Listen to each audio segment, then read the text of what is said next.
भारताच्या 69व्या स्वातंत्र्य दिनाच्या निमित्ताने आदल्या दिवशी डॉक्टर बाबासाहेब आंबेडकर अध्यासन आणि लोकायत यांनी हे जे व्याख्यान आयोजित केलं त्याचा मला फार आनंद वाटतो आणि इतकी तरुण मंडळी हे व्याख्यान ऐकण्यासाठी आवर्जून आले, त्यामुळे माझ्यासारख्या म्हाताऱ्या माणसाचा उत्साह अजूनही वाढतोय आणि त्यामुळं अधिक जगण्याची शक्यता निर्माण झालेली आहे.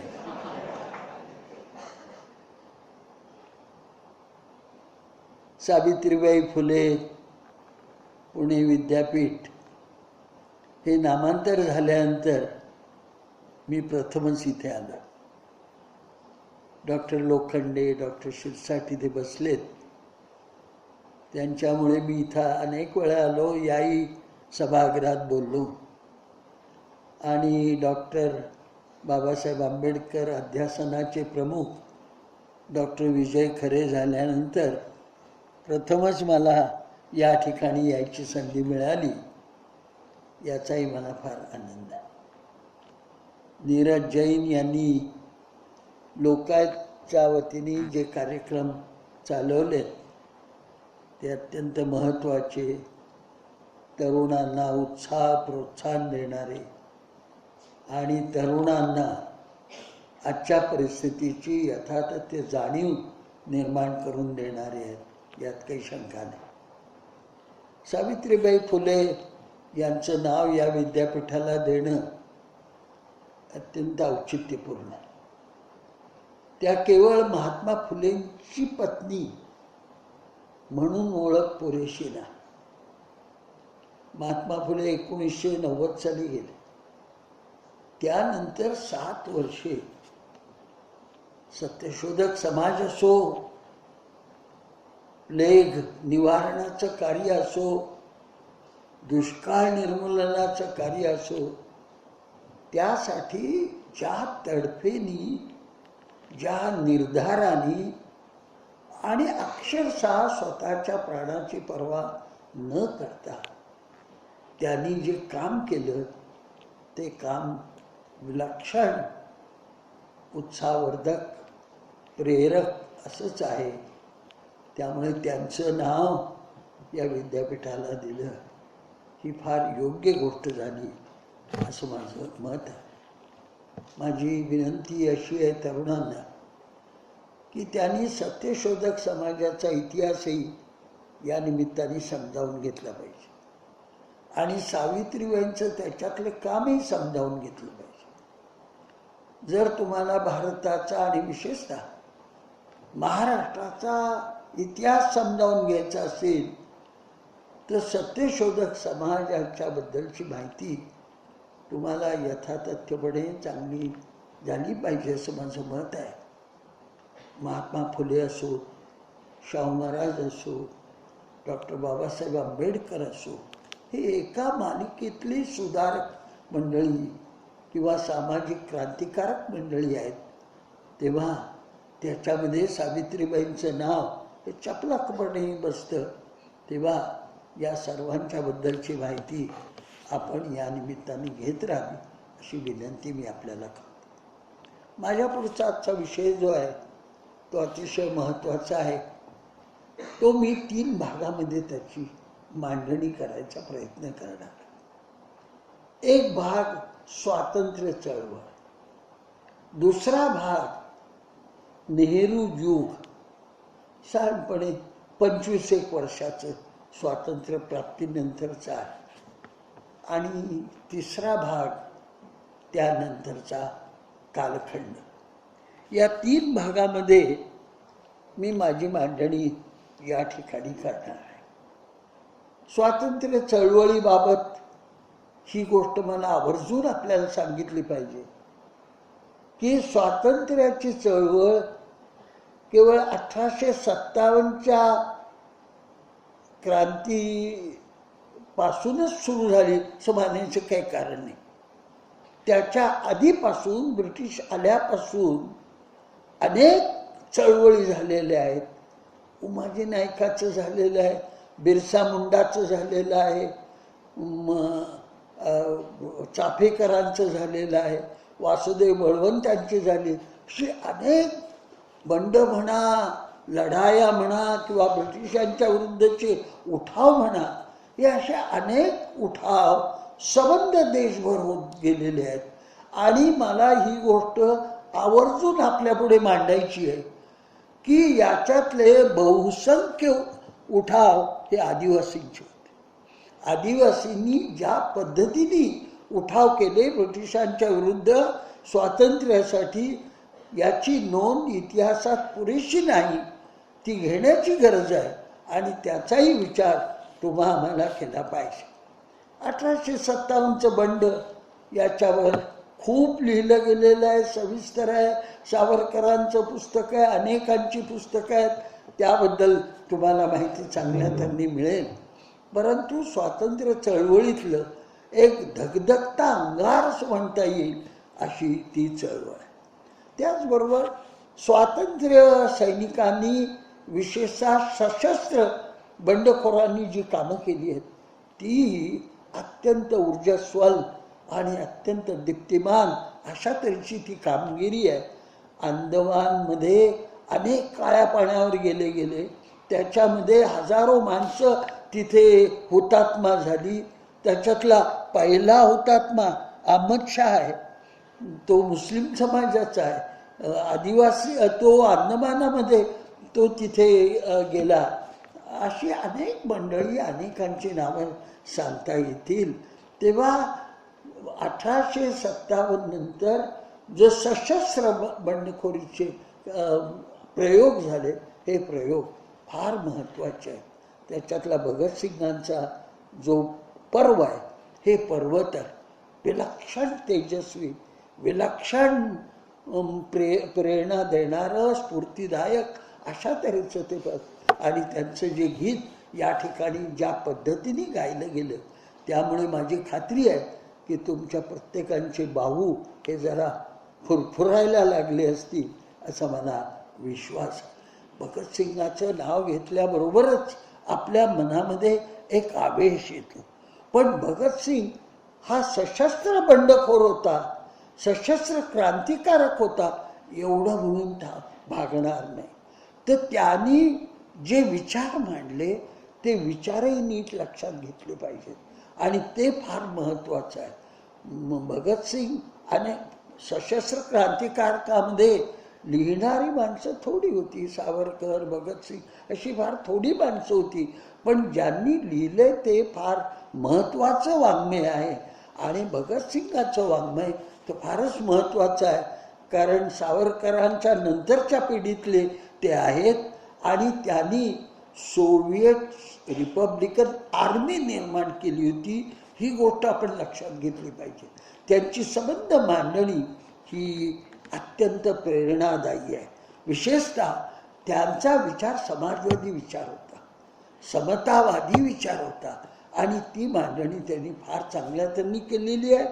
अजून एक महत्त्वाची गोष्ट आहे, ती त्याचाही विचार तुम्हा आम्हाला सर्वांनाच केला पाहिजे आणि तो म्हणजे भगतसिंग हे पूर्णपणे नास्तिक होते. मी नास्तिक का आहे हे पुस्तक त्यांचं अत्यंत महत्त्वाचं, प्रेरणादायी असं पुस्तक आहे असं मला वाटतं. या विषयावर लिहिणारी मंडळी आपल्या देशामध्ये त्या मानाने कमी आहेत आणि भगतसिंगांनी ज्या पद्धतीने ते लिहिलेलं आहे तेही फार महत्त्वाचं आहे.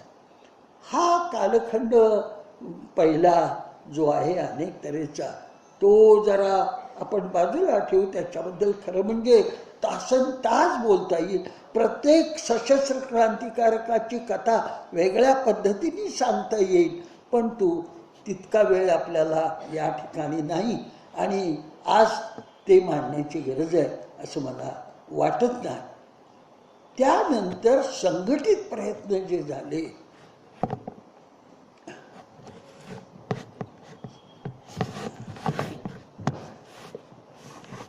संघटित प्रयत्न जे झाले, हे प्रयत्न तर अतिशय महत्त्वाचे आहेत.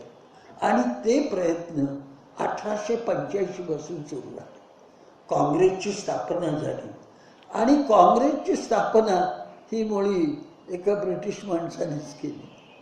ब्रिटिश नोकरदार होता तो, पण त्याला असं वाटलं की या भारतामध्ये जर राजकीय चळवळ सुरू व्हायची असेल ती आवश्यक आहे, तर त्यांची एक संघटना निर्माण झाली पाहिजे.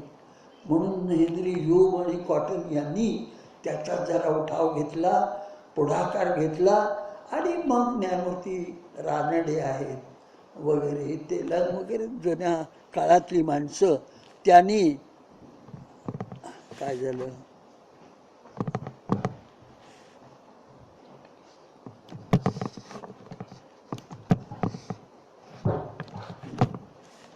त्यांनी 1885 साली काँग्रेसची स्थापना झाली. काँग्रेसच्या स्थापनेमध्ये पुण्याचं महत्त्व फार मोठं आहे. इथं सर्व पुणेकर आहेत असं मी काही समजत नाही, पण आज पुण्यामध्ये तुम्ही शिकायला आलेला आहात आणि पुणे विद्यापीठाबद्दलही तुम्हाला अभिमान वाटत असणार, तेव्हा पुण्याबद्दल थोडंसं या निमित्ताने मांडायला काही हरकत नाही असं मला वाटतं. मुळात काँग्रेसची स्थापना पुण्यामध्ये करायचं होतं, पण ती पुण्यात त्यावेळेला प्लेग असल्यामुळे, कारण पुण्यात त्या काळात प्लेगमधून सारखे यायचे आणि मग माणसं इकडं तिकडं त्यांना पळायला लागायचं, रावट्या बांधून राहायला लागायचं आणि सारखी माणसं जात राहायची. सावित्रीबाई स्वतः प्लेगच्या कामामध्येच स्वतः त्याही गेल्या, त्यांचा मुलगा यशवंत डॉक्टर तोही त्याच्यात गेला. तेव्हा प्लेग असा सारखा असायचा. त्यामुळं काँग्रेसची स्थापनेची सभा पुण्याऐवजी त्यामुळं मुंबईला झाली. त्या काळातल्या सुरुवातीचा जो काँग्रेसचा भाग आहे हा उच्चवर्णीय, खूप शिकलेले, मोठ्या मोठ्या पदावर असलेले अशा मंडळींनी ते काम सुरू केलं आणि त्यामुळं त्यांच्या मागण्या त्या पद्धतीच्याच होत्या. आणि त्या ICS ही जी परीक्षा, आता ज्याला आपण IAS म्हणतो, ती जी भारतीय सेवेची परीक्षा, ही परीक्षा तुम्ही भारतात घेत जा लंडनच्या ऐवजी, अशा तऱ्हेच्या मागण्या त्या होत्या. त्या मागण्यामध्ये सर्वसाधारणपणे जनतेच्या विशेष मागण्या काही होत्या असं नाही, कारण त्यावेळेचं काँग्रेसचं स्वरूप हे बराच काळ उच्चवर्णीयांचंच असं स्वरूप राहिलं. ही गोष्ट आपण लक्षात ठेवली पाहिजे. त्यानंतर गोपाळकृष्ण गोखलेंचा नेतृत्वाचा काळ आला. गोपाळकृष्ण गोखले हे भारत सेवक समाज त्यांनी निर्माण केला होता. ते अत्यंत बुद्धिवान, प्रखर बुद्धिवान होते. इंग्रजी त्यांचं अगदी ब्रिटिशांना लाजवेल अशा तऱ्हेचं इंग्रजी होतं आणि ते बेसिकली मूलतः उदारमतवादी होते. त्यावेळेला इंग्लंडमध्ये, युरोपमध्ये सुद्धा उदारमतवादाची भूमिका मांडलेली होती. आपल्यापैकी जे कोणी तत्त्वज्ञानाचे विद्यार्थी असतील त्यांना हे वैचारिक प्रवास माहिती असतील आणि बाकीच्यांनी जरा समजावून घेतलं पाहिजे असं मला वाटतं आणि ते आवश्यक असतं. कारण ही वैचारिक पार्श्वभूमी अनेक चळवळींना, अनेक वादविवादांना कारणीभूत होत असते, तेव्हा तेही आपण समजावून घेतलं पाहिजे. उदारमतवाद म्हणजे नुसतं औदार्याने वागणं असं नाही, तर ती एक विचारधारा आहे, ती एक मांडणी आहे आणि मूलतः ती मांडणी भांडवलशाहीचा तो आधार आहे, ती मांडणी, आणि तोही समजावून घेणं जोगा आहे. पण त्याच्यात सामाजिक सुधारणेचा बराचसा अंश त्याच्यामध्ये आहे आणि म्हणून ती मांडणी समजावून घेणं जोगी आहे. आणि डॉक्टर गोपाळकृष्ण गोखले हे त्या अर्थाने उदारमतवादी होते. किंबहुना आपले अनेक पुढारी हे इंग्लंडमध्ये शिकले होते. इंग्लंडमध्ये उदारमतवादाचा प्रभाव होता. तो प्रभाव त्यांच्याही मनावर हा कमी जास्त हा पडलेलाच आहे. मग ते महात्मा गांधी असोत, पंडित नेहरू असोत, असे अनेक मंडळी. तेव्हा हा उदारमतवादी प्रवाह हा सुरुवातीला काँग्रेसमध्ये विशेषत्वाने आला आणि तो सामोपचाराने राजकारण केलं पाहिजे. ब्रिटिश हे इंग्लंडमधली उदारमतवादी अशा विचारांची मंडळी आहेत, तेव्हा त्यांच्याशी आपल्याला सशस्त्र मार्गाने काही लढायचं कारण नाही.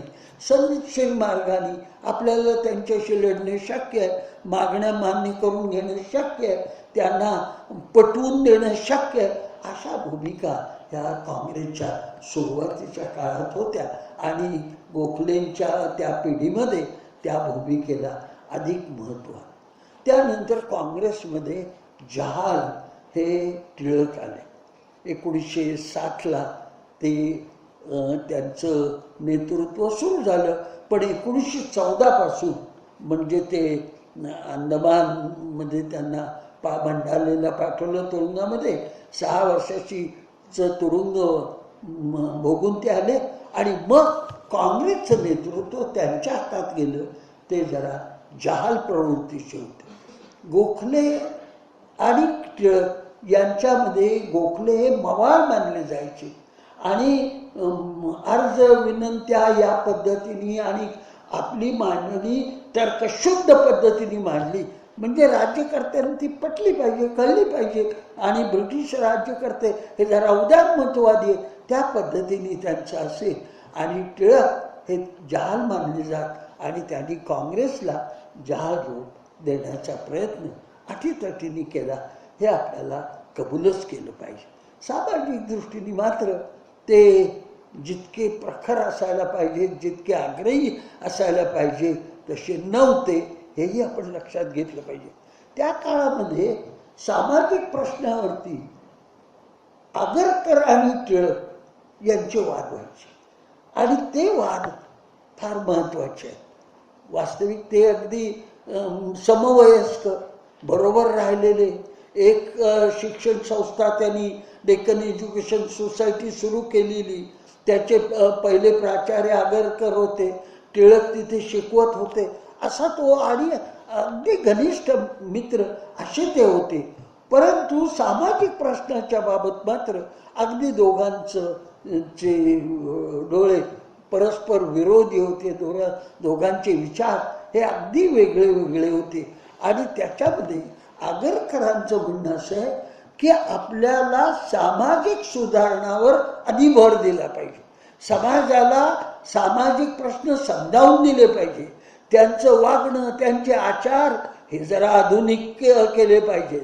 ज्या रूढीग्रस्त असा जो आपला समाज आहे त्याला त्यातून ओढून काढलं पाहिजे, त्याला प्रगतीच्या मार्गावर आपल्याला नेलं पाहिजे. ही आगरकरांची मांडणी आहे. आगरकरांच्या सुधारक या साप्ताहिकामधून ती अत्यंत प्रखरपणाने जहाल पद्धतीने, राजकीय दृष्टीनेही ते जहाल होते पण सामाजिक दृष्टीचा त्यांचा आग्रह होता. आणि टिळक आणि आगरकर यांचा वाद, त्या वादावरही पुस्तक आहे. त्या दोघं डोंगरी तुरुंगात असताना जे तिथं वाद झाले त्याच्यावरती पुस्तक आलेलं आहे. आणि त्या पुस्तकावरून असं लक्षात येतं की आगरकर म्हणत होते की आपल्याला ज्या सुधारणा करायच्या त्या आधी सामाजिक सुधारणा केल्या पाहिजे. आपण स्वराज्याला लायक समाजाला बनवलं पाहिजे. आपण स्वराज्यासाठी लढू, स्वराज्य मिळालं आणि आपली लायकी नसेल तर त्या स्वराज्याचा उपयोग काय, त्याच्यातून गोंधळ निर्माण होईल. म्हणून आधी समाजाला आधुनिक बनवायचा प्रयत्न शिक्षणाच्या मार्गाने, विचाराच्या मार्गाने, संस्कृतीच्या मार्गाने हा आपल्याला प्रयत्न केला पाहिजे. हे आगरकरांचं म्हणणं होतं. फार महत्त्वाची मांडणी होती. मात्र टिळकांनी भूमिका अशी घेतली की नाही, आधी राजकीय स्वातंत्र्य मिळवायचं. आता राजकीय स्वातंत्र्य मिळालं बाकीच्या सगळ्या गोष्टी करता येतील अशा भूमिका त्यांनी घेतल्या. आणि एवढं म्हणून ते भागले नाही तर सामाजिक दृष्टीने मात्र त्यांनी मागास अशाच भूमिका अनेक बाबतीत, उदाहरणार्थ स्त्रियांच्या शिक्षणाचा प्रश्न आला तेव्हा टिळकांनी त्याला काही फारशी अनुभूती दाखवली नाही. संमती वयाचा प्रश्न आला. संमती वयाचा प्रश्न म्हणजे असं की लग्नाचं वय काय असावं, मुलाचं काय असावं, मुलीचं काय असावं हे प्रश्न आले. कारण आपल्याकडे बालविवाह व्हायचे प्रचंड प्रमाणावर. आणि बालविवाह म्हणजे कसे असायचे, अगदी मला मी 83 साली भारत यात्रा चंद्रशेखरांच्या त्याच्यात मध्य प्रदेशमध्ये गेलो. तर मध्य प्रदेशमध्ये एक बाई एक आपल्या मुलीला घेऊन उभी होती. ती मुलगी किती वयाची असेल, मला वाटतं 3 किंवा 4 वर्षाची मुलगी असेल, पण नवरी मुलीसारखं तिला नटवलं होतं. म्हणून मला मोठी गंमत वाटली. म्हणून मी त्या बाईला म्हणलं, क्या आपने जैसी वो दुल्हन है ऐसा ही सजाया हूं. तर त्या बाईने सांगितलं, हाँ तो दुल्हन ही है, वो उनकी शादी भी हो गई है, असं तिने सांगितलं. असं अजून आता ह्या 83 सालची गोष्ट मी तुम्हाला, अजूनही आपल्या देशामध्ये बालविवाह खेडोपाड्यात, विशेषतः राजस्थानसारख्या देशात सरसकट होत असतात. हे आगरकर म्हणायचे, आपल्याला ह्या सर्व रूढीच्या विरुद्ध झगडलं पाहिजे, समाज जरा प्रबुद्ध केला पाहिजे, त्याचा स्तर सांस्कृतिक दृष्टी उंचावला पाहिजे, तर त्या स्वराज्याला अर्थ आहे. नाहीतर अडाणी, अज्ञानी आणि रूढीग्रस्त असा समाज त्यांनी स्वराज्य मिळवलं तर त्या स्वराज्याचा काय उपयोग होणार, असं ते म्हणायचे. आणि ते बरोबर आहे. आज आपण पाहतो रुवांडा, बुरुंडी सारखे आफ्रिकेमधले देश आहेत, स्वतंत्र आहेत, सार्वभौम आहेत, पण तिथं काय काय चालतं, किती दरिद्री आहेत, किती भुके कंगाल तिथं लोक आहेत. म्हणजे आपल्यापेक्षा जास्त आहे तेवढंच, म्हणजे आपण नाही असं नाही, पण तू ज्या पद्धतीने ते देश प्रगती करू शकत नाहीत, त्यांना अडचणी येतात. त्या अडचणी जर आपण पाहिल्या तर आगरकरांची ही मांडणी बरोबर होती, पण टिळक त्याला काही संमती देत नसत. आणि त्यांनी त्यावेळेला सांगितलं की तुम्ही अशी मागणी करता, याचा अर्थ आपल्या धर्मामध्ये शासनाला ढवळाढवळ करायची तुम्ही अनुमतीच देता, आणि हे काय बरोबर नाही, अशी भूमिका त्यांनी घेऊन तिथले जे, कारण त्यांची बहुतेक अनुयायी हे सनातनीच होते, तेव्हा त्यांची मनं बिघडतील, ते नाराज होतील, असं काही होता कामा नये, हे टिळक काळजी घ्यायचे. तेव्हा हा जो वाद होता त्या काळातला, आधी सामाजिक का आधी राजकीय, हा वाद अटीतटीने लढवला जायचा. इतकंच नाही तर 1907ची गोष्ट आहे, काँग्रेसचं अधिवेशन सुरतेला झालं, आणि त्या अधिवेशनाच्या वेळेला अशी प्रथा होती त्या काळामध्ये की काँग्रेसच्या अधिवेशनाला जोडून सामाजिक परिषदा व्हायच्या. मग त्या हिंदूंच्या व्हायच्या, मुसलमानांच्या व्हायच्या, अशा त्या सामाजिक परिषदा असायच्या. आणि ते काँग्रेसचे त्यावेळेचे पुढारी हे ग्रहित धरून चालायचे की हे काम झालं पाहिजे, पण ते स्वतंत्रपणे त्यांची वेगळी परिषद झाली. टिळकांनी ती परिषदच उधळून टाकली आणि सामाजिक परिषदेचा मांडवच जाळून टाकला त्यांच्या अनुयायी. अशा काही गोष्टी होत होत्या. म्हणजे आधी सामाजिक आधी राजकीय, कोणती गोष्ट करायची याच्याबद्दल अटीतटीच्या लढाया, अटीतटीचे वाद, मतभेद, त्याला काही वेळेला हिंसक स्वरूप सुद्धा हे असं आलेलं आपण पाहतो. तेव्हा याच्या एका पर्वामधून आपला देश गेलेला आहे, स्वातंत्र्याची चळवळी त्यातून गेली आहे. आता याचा अर्थ असा आहे की स्वातंत्र्याच्या चळवळीला आशय पाहिजे, आणि त्या आशय शोधायचा प्रयत्न करत होते. आणि आगरकर त्याच्यामध्ये सामाजिक आशय भरू पाहत होते, आणि टिळक म्हणत होते की सामाजिक आशय आणलात की आपल्यातले भेद वाढतील, आपल्यातले मतभेद वाढतील, आपल्यात विभागणी होईल. जर तुम्हाला राजकीय दृष्टीने ऐक्य ठेवायचं असेल तर हे प्रश्न बाजूलाच ठेवा, हे तुम्ही घेऊच नका, अशी भूमिका ही त्या काळात स्वातंत्र्याच्या चळवळीत आली.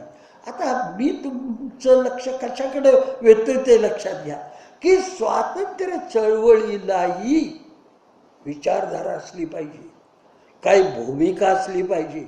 स्वातंत्र्याची चळवळ बरोबर आहे, परकीयांना हाकलून द्यायचं हे बरोबर आहे, पण त्यानंतर समाज कसा बनला पाहिजे, शासनाने काय केलं पाहिजे, कोणत्या भूमिका आपल्याला घेतल्या पाहिजे, कोणत्या विचाराच्या आधाराने पुढे गेलं पाहिजे, हे आत्ता आपल्याला ठरवलं पाहिजे.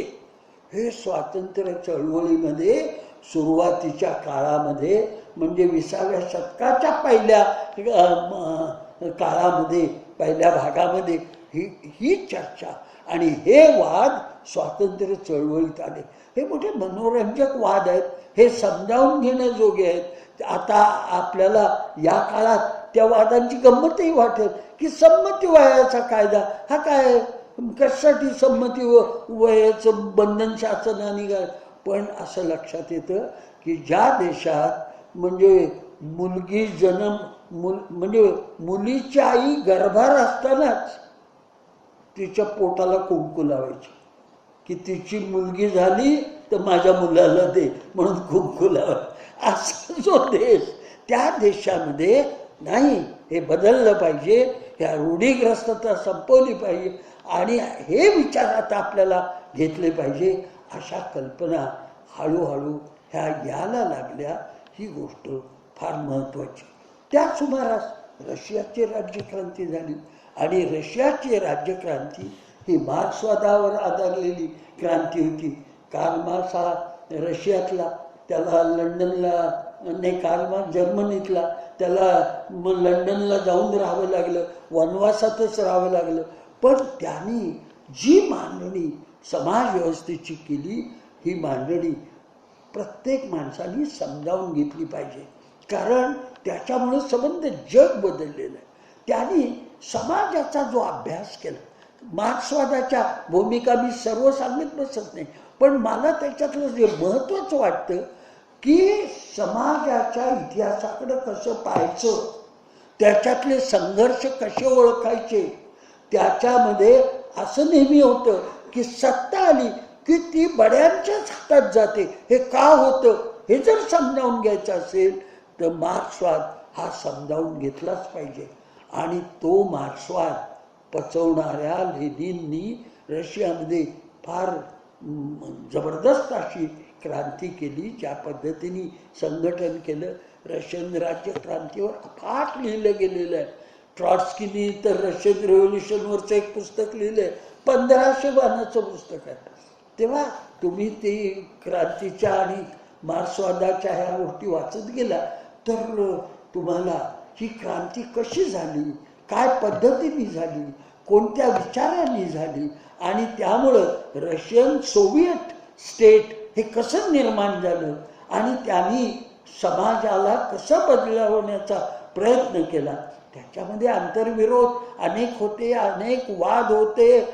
ते वादाबद्दल मी इथं बोलत नाही, परंतु समाज बदलायचे प्रयत्न आपल्याला करायचे.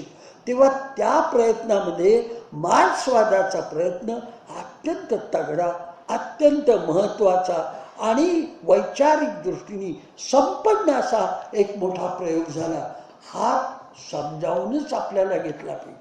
आता तुम्ही म्हणाल भारतामध्ये काय झालं, भारतामध्ये सुद्धा मार्क्सवादी पक्ष हा निर्माण झालाच. कम्युनिस्ट पक्ष 1920 ते 25च्या दरम्यान निर्माण झाला. त्याच्या आधी एम.एन. रॉय हे कम्युनिस्ट होते, त्यांनी मांडणी अनेक केली होती. तेव्हा त्याची चर्चा ही सुरूच झाली होती त्या काळामध्ये आणि भारतीय स्वातंत्र्याच्या चळवळीला तो आधार आपण घेतला पाहिजे असं मांडणारी मंडळी होती. भारतातली मंडळी त्या काळामध्ये मार्क्सवादाचं वाचन करायला लागली होती. आणि पुढं तर तुम्हाला माहिती आहे की रशियानंतर चीनमध्ये त्याच विचाराची क्रांती झाली, क्युबामध्ये त्याच विचाराची क्रांती झाली. अनेक पूर्व युरोपमधल्या देशांनी कम्युनिझम स्वीकारला. अर्ध जग हे कम्युनिस्ट झालं. वैचारिक पातळीवरती तिथं शासन गेलं, मार्क्सवादी विचारावर गेलं आणि त्याचे खूप चांगलेही परिणाम झाले. त्याच्यातले आंतरविरोध, त्यांच्यातल्या चुका किंवा काही गोष्टी याची इथं चर्चा करायचं काही कारण आहे असं मला वाटत नाही. पण वैचारिक आधार पाहिजे स्वातंत्र्य चळवळीला, ही भूमिका त्याच्यामुळे जबरदस्तपणाने आली हे म्हणा. आणि याच सुमाराला गांधी आले भारतात. गांधींचं नाव आधीच पोचलेलं होतं, कारण गांधींनी आफ्रिकेमध्ये ज्या चळवळी केल्या त्या चळवळी तिथले जे कोणी बॉन्डेड लेबर भारतातून गेलेले होते त्यांच्यासाठी प्रामुख्याने त्या चळवळी केल्या. पण त्या चळवळी पुढे यशस्वी झाल्या. नवीन एक तंत्र त्यांनी निर्माण केलं, सत्याग्रहाचं तंत्र निर्माण केलं. गांधींचा विचार हा एक वेगळ्या तऱ्हेचा सशस्त्र क्रांतीपेक्षा वेगळा होता. तो अहिंसेच्या आधारे चळवळ करायचा असा विचार होता. त्या गांधीवादी विचाराबद्दल मी काही इथं फार मांडत बसत नाही, परंतु एक गोष्ट मात्र मी तुम्हाला या निमित्ताने सांगू इच्छितो की मार्क्सवादी विचारामध्ये सुद्धा अनेक गट निर्माण झाले. एक गट झाला न्यू लेफ्ट म्हणून, त्याचा प्रवक्ता प्रॉफेट हर्बर्ट मार्क्यूस, त्याचं पुस्तक प्युअर टॉलरन्स, त्याच्यामध्ये त्यांनी गांधींचा उल्लेख केला आणि गांधींची चर्चा केली. ती मोठी गमतीदार आहे, ती लक्षात घेण्याजोगी आहे. तो सशस्त्रवादी हिंसावादी क्रांती झाली पाहिजे, हिंसेशिवाय क्रांती शक्य नाही, ही भूमिका घेणार. तेव्हा त्यांनी त्या पुस्तकात लिहिलं की मग गांधींनी जी क्रांती केली त्याला काय म्हणायचं. तेव्हा त्यांनी ते मान्य केलं की गांधींनी हिंसेशिवाय भारतामध्ये क्रांती केली, स्वातंत्र्य मिळवण्याचा प्रयत्न केला आणि त्याला बरंचसं यश आलेलं आहे हे त्यांनी मान्य केलं. पण त्यांनी काय सांगितलं की हा जो गांधींचा मार्ग आहे हा इतका व्यापक प्रमाणावर झाला की क्वांटिटी चेंजेस इंटू क्वालिटी. हा जो मार्क्सियन सिद्धांत आहे की इतकी क्वांटिटी, इतकी संख्या प्रचंड की त्याच्यामुळं ती अहिंसा हिंसेच्या इतकीच परिणामकारक झाली, असं तो मार्क्सवादी पार्लान्समध्ये त्यांनी ती मांडणी केली. मी त्याचा अर्थ असा काढतो की मार्क्सवादी क्रांती, सशस्त्र क्रांती ही अल्पसंख्याक क्रांती असते आणि गांधींना बहुसंख्याक क्रांती, मेजॉरिटी रेव्होल्युशन ही करायची इच्छा होती आणि ते फार महत्त्व. म्हणून मार्क्यूजला ते कबूल करावं लागलं की जर तुम्ही अहिंसेच्या नावाने का होईना पण मेजॉरिटी संबंध समाज एकत्रित करू शकला तर त्याचाही परिणाम होऊ शकतो, हे त्यांनी मान्य केलं असं मला दिसतं. सशस्त्रवादी हिंसावादी असा मार्क्सवादी जबरदस्त नव्या युगातला न्यू लेफ्टचा प्रॉफिट त्यांनी सुद्धा हे कबूल करावं ही गोष्ट. तेव्हा गांधींचे हे विचार वेगळे होते आणि अहिंसात्मक क्रांती केली पाहिजे, कारण त्यावेळेला ब्रिटिशांनी शस्त्र काढूनच घेतली होती, कोणाकडे शस्त्र नव्हती. सशस्त्र ज्या क्रांत्या आणि उठाव व्हायचे ते नेहमी अल्पसंख्याक लोकांचेच असायचे. मग ते भगतसिंगाचे असोत, सावरकरांचे असोत, इतर अनेकांचे, अरविंदांचे असोत, हे अनेक जे झाले ते शेवटी माणसामध्ये मात्र उत्तेजना निर्माण करणार, स्वातंत्र्याची आकांक्षा निर्माण करणार ही माणसं स्वतःचा देहाचं बलिदान सहजपणे करू शकतात. जसं देवाच्या मूर्तीवरती फुल व्हावं तितक्या सहजपणाने स्वातंत्र्याच्या चळवळीमध्ये आपलं देहार्पण करू शकतात. हा जो अत्युच्च त्याग आहे त्या त्यागाचं मात्र लोकांच्या मनामध्ये एक आकर्षण असायचं आणि म्हणून त्या चळवळीचा त्या पद्धतीने विचार व्हायचा. पण गांधी आले आफ्रिकेमधून आणि प्रथम ते गेले बिहारमध्ये. बिहारमध्ये त्यांनी जी चळवळ सुरू केली ती निळीच्या शेतकऱ्यांची चळवळ सुरू केली. म्हणजे चळवळीचाही आधार ते मासेसमध्ये घुसायचे, त्यांचे प्रश्न हातात घ्यायचे, ते प्रश्न सोडवायचे प्रयत्न करायचे आणि तो प्रयत्न ज्या पद्धतीने त्यांनी यशस्वी केला ते महत्त्वाचं आहे. पण गांधीचं एक अजूनही वैशिष्ट्य सांगण्याजोगं आहे. 1916ची गोष्ट आहे माझ्या स्मरणाप्रमाणे. बनारस हिंदू विद्यापीठामध्ये एक सभा होती आणि त्या सभा म्हणजे मदन मोहन मालवीय बनारस हिंदू विद्यापीठाचे प्रवर्तक, संस्थापक, त्यांनी ती सभा बोलवली होती. त्या सभेच्या अध्यक्षा होत्या ॲनी बेझंट, ज्या इथल्या चळवळीमध्ये, स्वराज्याच्या चळवळीत फार महत्त्वाचं होम रूल लीग असं त्यांनी निर्माण केली होती आणि त्यांचे अनुयायी ॲनी बेझंटचे नेतृत्व मानणारे लोकमान्य टिळक होते. म्हणजे हा दर्जा त्या ॲनी बेझंटला होता, त्याला खूप मान्यता होती. त्या जरी इंग्लिश असल्या तरी त्यांना खूप मान्यता होती. तेव्हा त्यांच्या अध्यक्षतेखाली सभा होती आणि त्या सभेला संस्थानिक लोक बोलवले होते. मदन मोहन मालवीय हे त्यांचं कीर्ती, त्यांची प्रतिष्ठा ही फार मोठी होती. तेव्हा त्यांनी सभा बोलवल्यामुळे भारतातले महत्त्वाचे संस्थानिक त्या सभेला आले. आणि काय त्यांना दुर्बुद्धी सुचली मदन मोहन मालवीय यांना, त्यांनी गांधींनाही त्या सभेत बोलवलं. कारण त्यांनी चंपारण्याचा लढा नुकताच हाती घेतलेला होता आणि त्यांचं नाव आफ्रिकेपासून गाजत होतं. त्यांना महात्मा लोक त्यावेळेपासून मानायला लागले होते, म्हणून त्यांना बोलवलं. आता तिथं ती सभा सर्वजण इंग्रजीत बोलणारे. गांधींनी मुळात हिंदीत भाषण सुरू केलं, पहिली गोष्ट. आणि हिंदीत भाषण, गांधींचं इंग्रजी उत्कृष्ट होतं. त्यांचं इंग्रजी म्हणजे बिब्लिकल इंग्लिश असं म्हटलं जायचं त्यांचं लिखाण वगैरे. ते सोडून द्या, तो काय महत्त्वाचा मुद्दा नाही. पण त्यांनी हिंदीत भाषण तिथं सुरू केलं की स्वातंत्र्य चळवळीची भाषा ही हिंदी असली पाहिजे, लोकांची भाषा. ही भूमिका त्यांनी घेत गेले. त्याची सुरुवात तिथं आहे. आणि त्यांनी पहिला हल्ला केला संस्थानिकांच्या. कारण संस्थानिक आले होते ते जड जवार घालून, अगदी सालंकृत म्हणतात ना तसं ते नटून सजून त्यांच्या पद्धतीने पगड्या, हिरे, माणकं घालून ते आलेले होते, असे बसलेले होते. गांधींनी त्यांना सांगितलं की भारत हा दरिद्री लोकांचा देश आहे, गरीब लोकांचा देश आहे, हा खेड्यांचा देश आहे. खेड्यामधले शेतकरी गरीब आहे. आणि तुमचं हे वैभवाचं प्रदर्शन पाहून मी तर थक्क झालो. हे वैभवाचं प्रदर्शन कशासाठी तुम्ही ह्या गरीब देशामध्ये करता? त्या ॲनिबेझंट गांधींचं शर्ट असं ओढत होत्या की नका बोलू. हे कुठले थांबायला? त्यांनी जो पहिलाच बॉम्ब गोळा टाकला. आणि ही चळवळ गोरगरिबांची झाली, ही मासिकची चळवळ झाली, त्यांच्या भाषेत झाली पाहिजे. आणि काँग्रेसला जर जनमान्यता मिळवायची असेल तर या संघटनेचं रूप तुम्हाला बदललं पाहिजे. ही भूमिका तिथपासून गांधींनी सुरू केली. आणि मग एका पाठोपाठ एक चळवळी केल्या त्यांनी. आता पहिली चळवळ अत्यंत व्यापक अशी स्वातंत्र्य चळवळीची 1857 नंतरची जी झाली ते 1920ची. तुम्ही गांधी फिल्म पाहिली की नाही मला माहिती नाही. त्याच्यामध्ये हा मुद्दा फार इतका परिणामकारक रीतीने दाखवला आहे, तो पाहण्याजोगा आहे. तुम्ही पाहिली नसेल तर आवर्जून ती फिल्म तुम्ही पहा.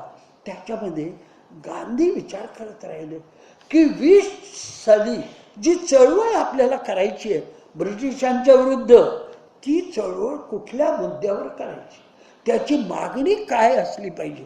आणि ती मागणी अशी असली पाहिजे की या देशातल्या सर्वात गरीब जी माणसं आहेत, तीच बहुसंख्याक आहे, तोच समाज आहे आपला, त्यांची मागणी असली पाहिजे.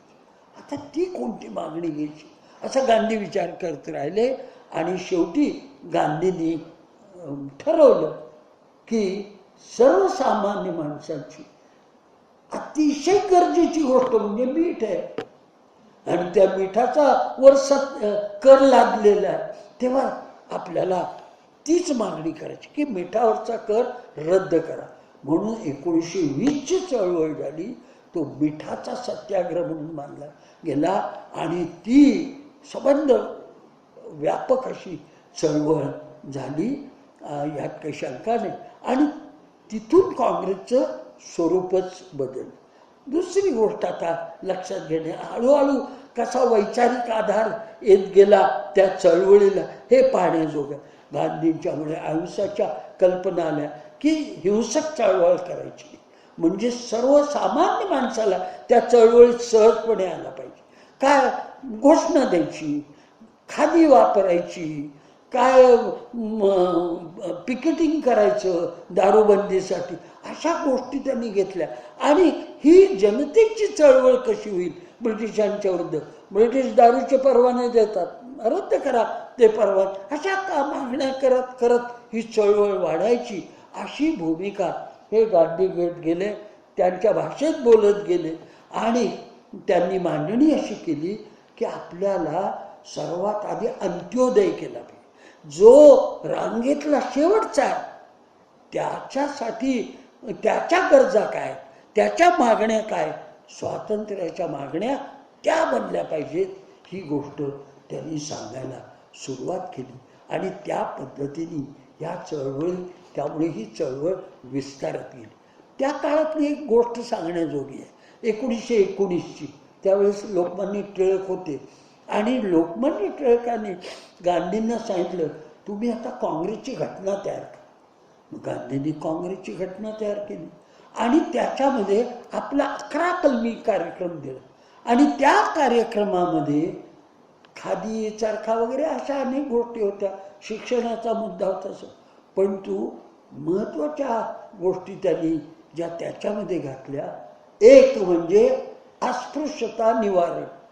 आता आपल्याला अस्पृश्यता निवारण या शब्दात आपण बोलत नाही, आता दलित सवर्ण या भाषेत आपण बोलतो. पण त्यावेळेला तो मुद्दा फार ज्वलंत मानला जायचा. अस्पृश्यता इतकी म्हणजे शिवाशिवाची कल्पना इतकी प्रचंड प्रमाणावर होती की बोलता सोय नाही. आणि इतका दुजाभाव, इतका तुच्छता भाव दलितांच्याबद्दल दाखवला जायचा, असा तो काळ होता. त्या काळामध्ये काँग्रेसच्या कार्यक्रम पत्रिकेवर त्यांनी अस्पृश्यता निवारण, त्यांनी हिंदू मुस्लिम ऐक्य हे मुद्दे आणले. म्हणजे एका काळी जी चर्चा झाली, आधी सामाजिक, आधी राजकीय, गांधींच्या नेतृत्वामुळं हे सामाजिक का राजकीय हे मुद्देच गेले. आणि सामाजिक मुद्दे सुद्धा हे राजकीय मुद्दे, महत्त्वाचे मुद्दे, ते आपण घेतले पाहिजे, ही भूमिका त्याच्यामध्ये आली. हे फार महत्त्वाचं आहे. टिळकांनी सांगितलं की आता तुम्ही घटना करा. गांधींनी घटना केली. आणि घटना काय केली तर काँग्रेसच्या ज्या प्रांतिक ब्रँचेस त्या तयार करायचं. त्यावेळेला आता हा जो महाराष्ट्र आपण म्हणतो ना, तसा महाराष्ट्र नव्हता, बॉम्बे प्रेसिडेन्सी होती. त्यावेळेला सिंध हैदराबाद पासून ते खाली कर्नाटकापर्यंत असं ते राज्य एक बॉम्बे प्रेसिडेन्सी होती. ती 3 भाषिक होतं, म्हणजे गुजराती चालायचं, मराठी चालायचं, कानडी चालायचं, असं तर 3 म्हणजे तुकाराम महाराजांनी म्हणले की कानडीने केला मराठी भ्रतार, एकाचं उत्तर दुजाशी नाही, दुजाशी न ठावे. पण इथं तर 3 भाषा एकत्रित आल्या, म्हणजे काय होत असं त्याची कल्पना केली. गांधींनी भाषावार काँग्रेसच्या शाखा केल्या.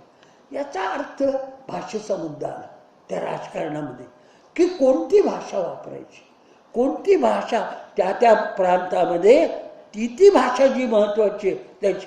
म्हणून महाराष्ट्र प्रांतिक काँग्रेस कमिटी वेगळी, गुजरात प्रांतिक काँग्रेस कमिटी वेगळी, गुजरात प्रांतिक काँग्रेस कमिटी वेगळी, अशी विभागणी केली.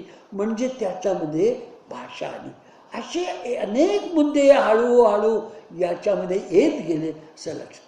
पण आता अजूनही गोष्ट आहे आणि त्याचाही विचार केला पाहिजे की स्वातंत्र्याच्या चळवळी काहींचं म्हणणं होतं की राजकीय ही स्वातंत्र्याची चळवळ म्हणजे काय, पुन्हा ती राजकीय चळवळ होती, ती सामाजिक चळवळ होती, ती शैक्षणिक चळवळ होती, ती सांस्कृतिक चळवळ होती, ती आर्थिक चळवळही होती. आणि त्याची चर्चा ही सुरू झालेली होती. महासवादाच्या अनुषंगाने आर्थिक चर्चा सुरू झाली होती. गांधी आपली आर्थिक योजना वेगळ्या पद्धतीने मांडत होती. इथं ज्यांच्या मनावर महासवादाचा पगडा होता, नेहरूंच्या मनावर होता. नेहरू रशियाहून जाऊन आले, त्यांनी रशियावर पुस्तक लिहिलं, त्यामुळं तो जरा पगडा, अगदी ते मार्क्सवादी नव्हते, तिथपर्यंत गेले नाही, परंतु मार्क्सवादाची जी आर्थिक मांडणी ती त्यांना आकर्षित करत होती. तेव्हा ती मांडणी त्याच्यात यायला लागली. तेव्हा अशा सर्व बाजूनी काँग्रेसमध्ये विचार हा सुरू झालेला होता. परंतु कशाला प्राधान्य द्यायचं हा मुद्दा महत्त्वाचा होता. आणि त्याच्यात डॉक्टर बाबासाहेब आंबेडकरांनी सांगितलं, तुम्हाला काही प्रश्न निकराने तुम्ही आताच सोडवले तरच सुटतील, नाहीतर सुटणार नाही. आणि त्याच्यातला चातुर्वर्ण्याचा जो मुद्दा होता की आपली समाज रचना ही उतरंडीची आहे. सर्वात वरती ब्राह्मण आहे, त्याच्या खाली क्षत्रिय, त्याच्या खाली शूद्र आणि त्याच्या खाली मध्ये वैश्य, ब्राह्मण, क्षत्रिय, वैश्य आणि शूद्र अशी चातुर्वर्ण्याची कल्पना होती. त्याच्या खाली दलित, पंचमवर्णीय अशी सगळी ती मांडणी होती. बाबासाहेबांचं म्हणणं असं आहे की ही मांडणी हजारो वर्ष चालली आणि तुम्ही स्वातंत्र्य चळवळीमध्ये हा मुद्दा प्राधान्यांचा केला पाहिजे. कारण स्वातंत्र्य मिळवणं म्हणजे कोणाला मिळवणं? भूमीला मिळवणार. पण जे दलित आहेत त्यांना स्वातंत्र्य कसं मिळणार आणि ते केव्हा मिळणार? म्हणून तुम्हाला स्वातंत्र्य चळवळीचा मुख्य मुद्दा हा केला पाहिजे. आता ह्या मुद्द्यामध्ये अर्थ होता. गांधी हे त्याच्यामध्ये काही प्रमाणात अनुकूल होते. त्यांनी अस्पृश्यतेच्या विरुद्ध चळवळी केल्या. 10 महिने असे तो हिमाचल दौरे केले. एक दिवस असा गेला नाही की गांधींच्यावर हल्ला झाला नाही, काळे झेंडे दाखवले गेले नाही, त्यांच्या विरुद्ध घोषणा दिल्या गेल्या नाही. 10 महिने ते चाललं आणि अखेर त्यांचा दौरा अस्पृश्यते निवारणाचा चालू असताना ते पुण्यात आले. ते अस्पृश्यता निवारणाचा मुद्दा घेतात, धर्मात ढवळाढवळ करतात, शासनाच्या वतीने हे झालं पाहिजे म्हणतात, हे आम्हाला मान्य नाही. असे जे पुण्यामधले सनातनी होते त्यांनी 1934 साली त्या मुद्द्यावर गांधींच्यावर बॉम्ब टाकला. तर त्यांचा बॉम्ब हुकला त्यावेळेला, नंतर हुकला नाही 48 साली. तो त्यांनी यशस्वी केला. पण तोपासून सर्व प्रयत्न गांधींना मारायचे मला वाटतं 7 वेळा कमीत कमी असे प्रयत्न झालेले आहेत आणि त्यांना मारायचे प्रयत्न ते इथं झाले. तेव्हा गांधींनी तो मुद्दा घेतला, पण तो मुद्दाच पहिला असं म्हटलं त्यांनी काही घेतला नाही. स्वातंत्र्याच्या चळवळीत अजून एक विचारसरणी होती, ती मोठी लक्षात घेणं जाईल. ती एम.एन. रॉयची होती. 42च्या चळवळीच्या काळामध्ये जो चले जावचा चळवळीचा उल्लेख यांनी केला की मी 7वीत असताना चले जावच्या चळवळीत भाग घेतला. त्या मुद्द्यावर बाबासाहेब म्हणा आणि काही लोक हे असे होते की कशाला तुम्ही चळवळ करताय, ह्या चळवळीची गरजच काय तुम्हाला? एम.एन. रॉयचा मुद्दा होता डिकॉलनायझेशनचा, की आता कॉलनी संपणारच आहे. इंग्लंडची काही हिंमतच नाही ही साम्राज्य शाबूत ठेवायची. इंग्लंडचा शक्तिपात झालेला आहे. आता अमेरिका ही नवीन शक्ती उदयास येते. इंग्लंडचं संबंध जे काही वर्चस्व होतं समुद्रावरती ते आता संपत आलेलं आहे 2ऱ्या महायुद्धाच्या काळात. तेव्हा कशाला हे करताय तुम्ही? काही चळवळ करायचं कारण नाही. आता आपोआप आपल्याला स्वातंत्र्य मिळणार आहे. पण तो काँग्रेसनी त्यावेळेला ठरवलं की आमच्या वतीने, भारताच्या वतीने इंग्लंडचा जो व्हायसराय आहे त्यांनी भारत आता युद्धात सहभागी होणार असं म्हणणं हे बरोबर नाही. म्हणून त्यांनी ती चले जावची चळवळ त्या काळात केली. ती चळवळ प्रचंड प्रमाणावर झाली. त्यावेळेला माझ्या स्मरणाप्रमाणे मी वाचलेलं की 12 लाख लोक त्यावेळेला तुरुंगात गेले होते आणि ती भारतातली 3 जिल्हे हे स्वतंत्र झाले होते.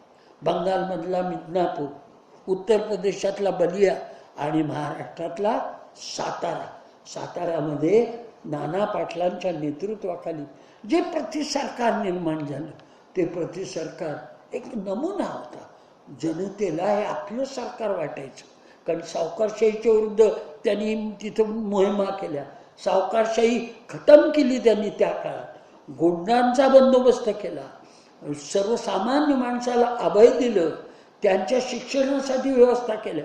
त्या प्रति सरकारने जे त्याच्यावरही पुस्तकं लिहिली गेली आहेत, ज्या पद्धतीने काम केलं, त्या गांधींचंच नेतृत्व ते मानत होते, स्वतःला काँग्रेसवादी म्हणत होते आणि त्यांनी ज्या अशा त्यांनी प्रतिसरकार निर्माण केलं, हे प्रतिसरकार गोरगरिबांचं, सर्वसामान्य माणसांचं, शेतकऱ्यांचं, विशेषतः कारण तो शेतीचा संबंध टापू आहे, त्यांचं हे सरकार बनलं. अशाही चळवळी या चले जावच्या निमित्ताने झालेल्या आहे, हे आपण लक्षात घेतलं पाहिजे. त्या काळात समाजवादी लोक जे होते काँग्रेसमध्ये त्यांनी असं ठरवलं आम्ही भूमिगत जायचं. आणि सशस्त्र करायचं, मात्र मनुष्यवध करायचा नाही. ज्या ब्रिटिशांच्या ज्या काही बँका असतील, त्यांचे पोस्ट ऑफिसेस असतील, त्यांच्या कचेऱ्या असतील, त्या उडवायच्या, तारा उडवायच्या, ताराचे पायलॉन्स कापून टाकायचे, असं वीज बंद पाडायची, अशा काही गोष्टी करायच्या, मनुष्यहानी शक्यतो टाळायची.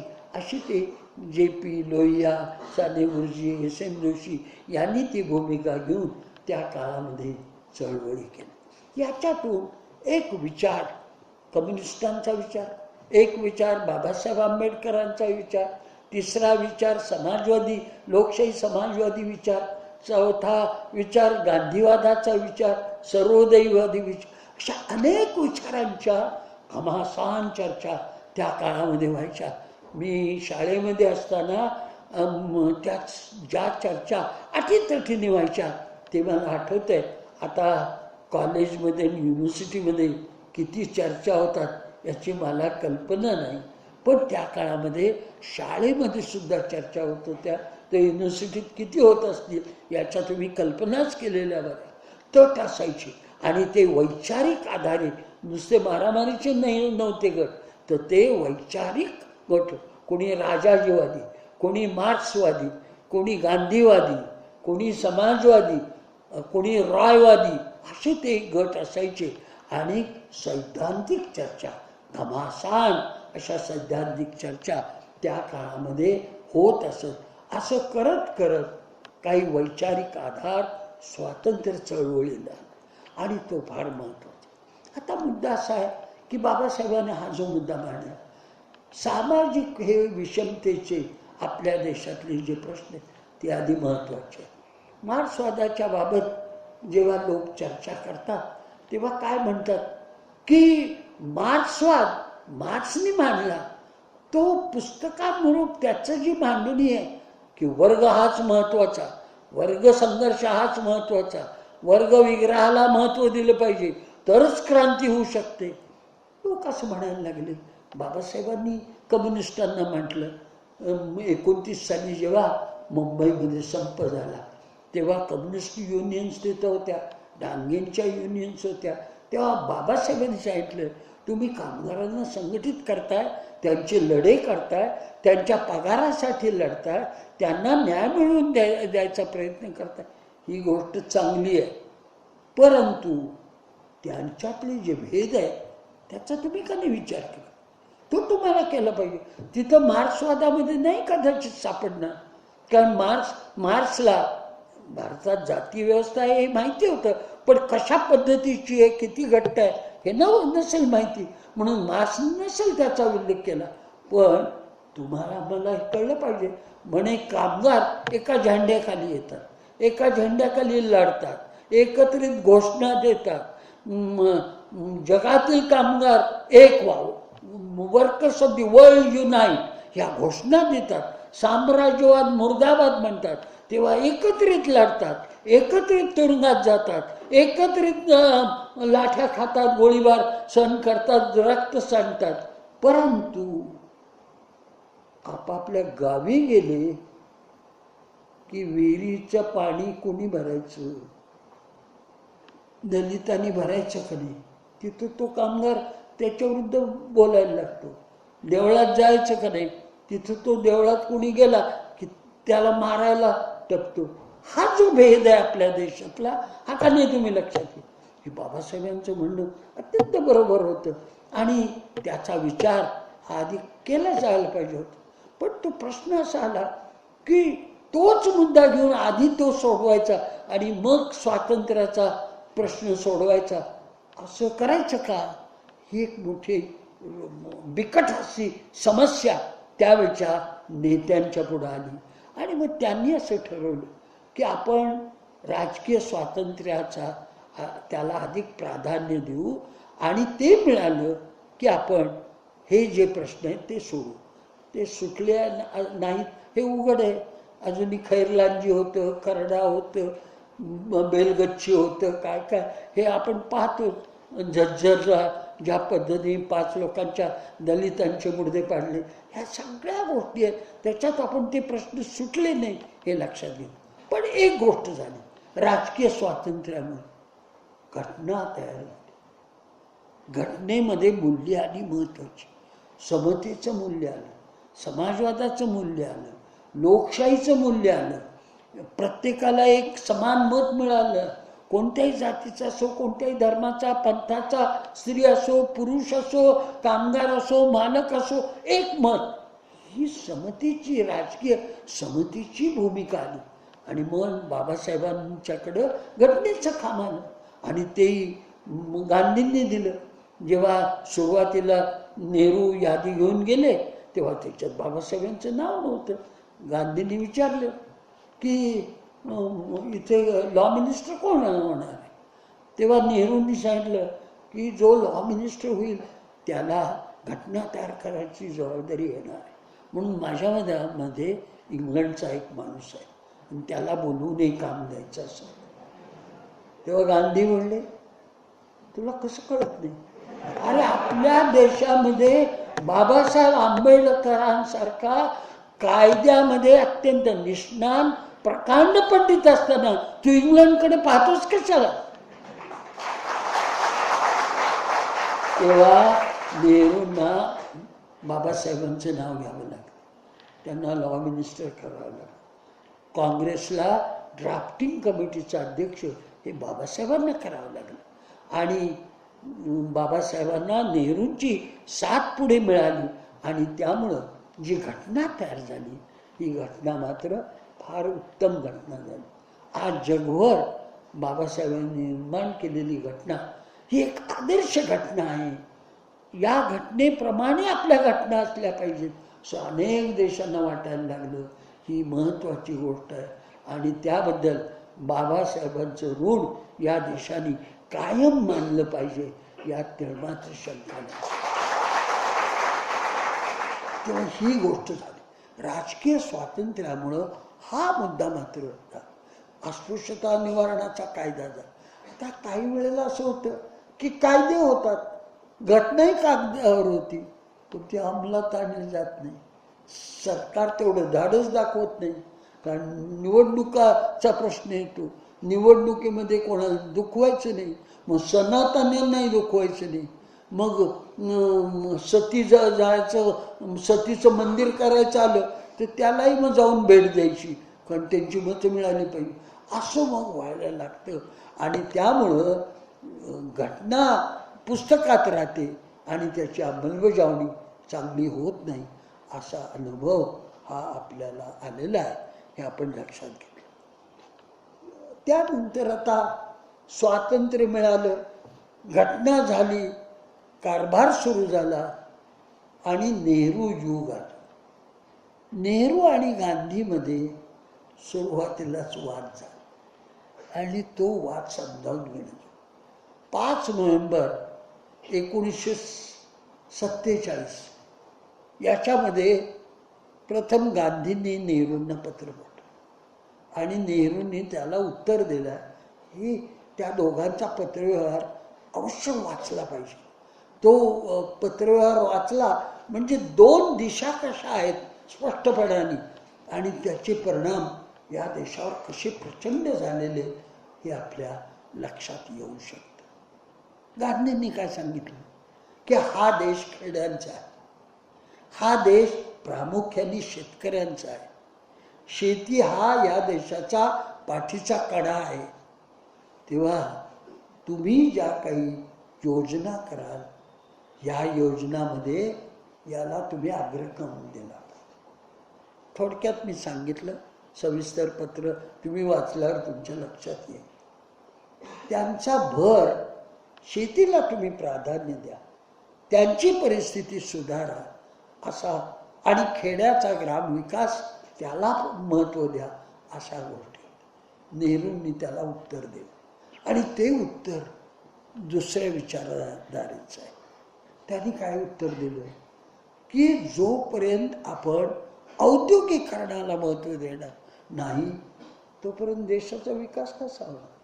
तुम्हाला औद्योगिकरणाला महत्त्व दिलं पाहिजे, तुम्हाला शहरं वाढवली पाहिजे, औद्योगिक विकास केला तर कामगार वर्ग निर्माण होईल. ही भूमिका नेहरूंनी त्या काळात मांडली. म्हणजे शेतीप्रधान देश हे वास्तव लक्षात घेऊन त्याप्रमाणे योजना करायच्या का? हा देश औद्योगिक क्रांती इथं घडवायची, औद्योगिकरणाला प्राधान्य द्यायचं, कामगार वर्ग मोठ्या प्रमाणात निर्माण करायचा, शहरं निर्माण करायची, ही नेहरूंची भूमिका त्यांनी स्वच्छपणाने गांधींना त्याचं उत्तर पाठवलं. आता भूमिका आली एक, आणि त्यामुळं भांडवलशाहीला अधिक वाव मिळाला. त्यांनी सत्तेचा वापर करायला सुरुवात केली आणि ते नेहरूंच्याच काळात झालं. नेहरूंनी 1956 साली इंडस्ट्रियल रेव्होल्युशनचा ठराव मांडला, इंडस्ट्रियल रेझोल्युशन मांडला, पास करून घेतला लोकसभेतून, आणि मग सांगितलं की हा क्रांतिकारी ठराव झाला. आता आपल्याला इंडस्ट्रियल पॉलिसी तयार झाली. पण त्या इंडस्ट्रियल पॉलिसीमध्ये जे विकासाचं चित्र होतं त्याच काळामध्ये बिर्लाला लायसन्सेस जास्त दिली गेली. आणि हा मुद्दा म्हणजे मांडणी अशी की कामगाराला महत्त्व दिलं पाहिजे, प्रत्यक्षात आचार असा की भांडवलदारांना महत्त्व दिलं गेलं. कारण शेवटी गुंतवणूक ते करणार, कारखाने ते उभारणार, कामगारांना काम ते देणं, असं ते व्हायला लागलं. आणि अशा दोन विचारांची टक्कर झाली आणि त्याचे परिणाम झाले. त्याच्यामुळे झालं काय की शेतीकडे दुर्लक्ष होत गेलं आणि सर्व योजनामध्ये योजना आयोग झाला. ते सोव्हिएट रशियाच्या पद्धतीने योजना आयोग झाला. ते नेहरूंनी उचललं. नेहरूंनी पूर्ण रशियाचं अनुकरण नाही केलं किंवा अमेरिकेचंही नाही केलं, त्यांनी मिक्स्ड इकॉनॉमी आणली. पण भर हा औद्योगिकरणाला दिला गेला आणि त्यामुळं शेतीकडे दुर्लक्ष झालं. अशी अवस्था आहे की 12 योजना झाल्या, त्याच्यातले फक्त दुसऱ्या योजनेमध्ये शेतीला प्राधान्य होतं, पण बाकीच्या योजनेमध्ये शेतीला प्राधान्य नाही. योजना जी आयोग होता त्यांनी प्रत्येक योजनेला जी उद्दिष्ट दिली ती उद्दिष्ट अशी होती. एक, पॉवर्टी एलिव्हेशन, दारिद्र्य निर्मूलन, आणि दुसरा एम्प्लॉयमेंट जनरेशन, रोजगार निर्मिती. परंतु 12 योजनामध्ये हे कधी प्रत्यक्षातच आलं नाही. आणि इतकंच नाही तर मला वाटतं 11व्या आणि 12व्या योजनेत ही उद्दिष्ट केव्हा गाळली याचा पत्ताच कोणाला लागला, कारण ते प्रत्यक्षात येतच नव्हती. म्हणून दारिद्र्य निर्मूलनही झालं नाही. आणि आता तर लक्षात आलं, परवा जो सर्वे झाला त्याच्यामध्ये काय त्यांनी सांगितलं की ग्रामीण भागातल्या सर्वेतून असं दिसतंय की ग्रामीण भागातले 50% लोक दारिद्र्यरेषेच्या खालीच आहे.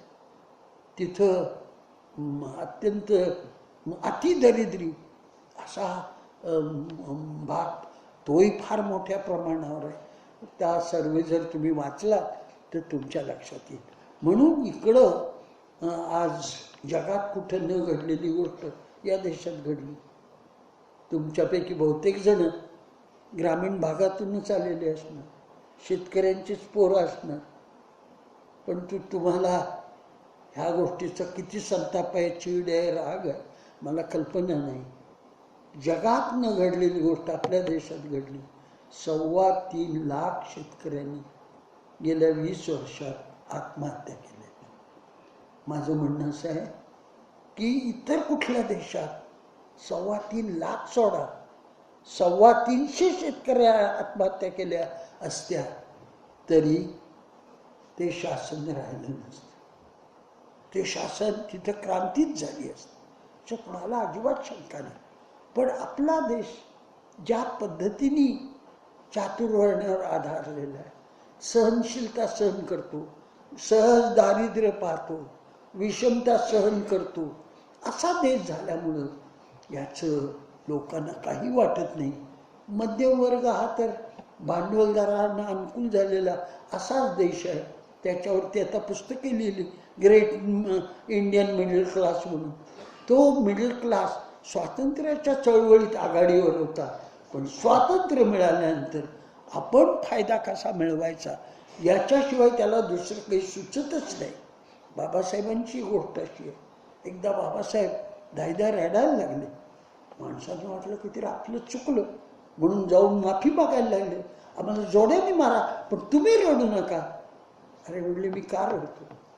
माझ्या विचाराचा फायदा घेऊन जो इथे मिडल क्लास दलितांचा निर्माण झाला, तो मिडल क्लास खेड्यापाड्यातल्या माझ्या बांधवांसाठी त्यांना हात देईल, मदत करील असं मला वाटेल असं झालंय म्हणून मला रडू येते.